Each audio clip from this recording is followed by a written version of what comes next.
साई क्षीरसागर मसूर, मोहित माडिक सुपणे कुस्ती चालू करून घ्या.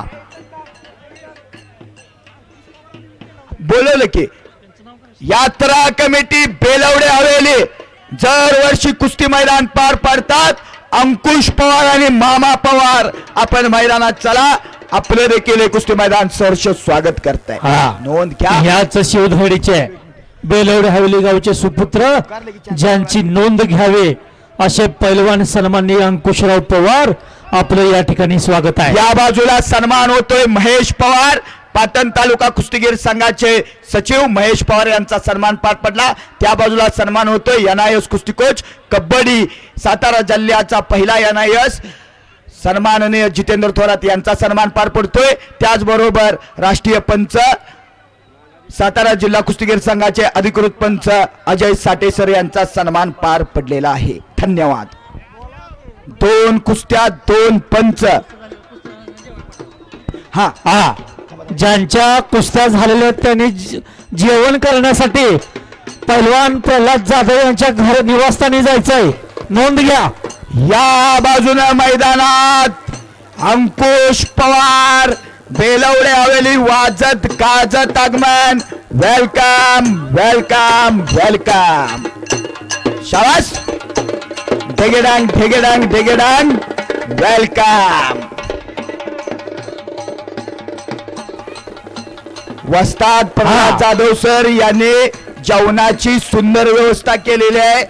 जे लांब जाणार आहेत त्यांनी सुद्धा घरून जेवण करून जायचं आहे. जेवण तयार आहे. सुगंध इथपर्यंत यायला लागलेला आहे. नोंद घ्या. या ठिकाणी चोरेगावचे युवा नेते गोरख यादव यांच्याकडून विजेत्या पैलवानास 100 रुपयाचं इनाम आहे. संबंधित पैलवानानं माईक पेशवून इनाम घेऊन जायचं आहे.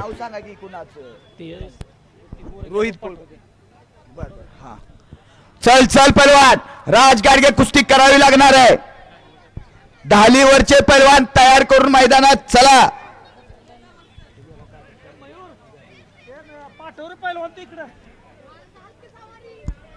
साहिल चव्हाण आणि अभिषेक तडाके, आदित्य शिंदे आणि दिनेश शिर्के पैलवान तयार होऊन चला. मयूर यादव आदित्य इनामाचा पैलवान इथे पाठवा. 100 रुपयाचा इनाम द्यायचा गोरख यादव यांचा. या बाजूला रुद्रनं कब्जा घेतलेला आहे. हात काढून घिस्सा लावाचा प्रयोग समोर चालू झालेला आहे. घिस्सा पण तिथंच उलटी लावायचा पुन्हा प्रयत्न. ह्या पैलवानाला दिलीत का पैसे ती मगाच?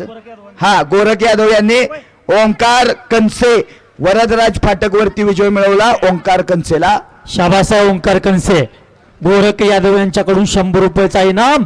शाबास आहे. 2 कुस्त्या 2 पंच. चला चला. मोहित कुस्ती करावी लागणार आहे. चल बाळा. केल्याने होत आहे. अधिक केल्याची पाहिजे.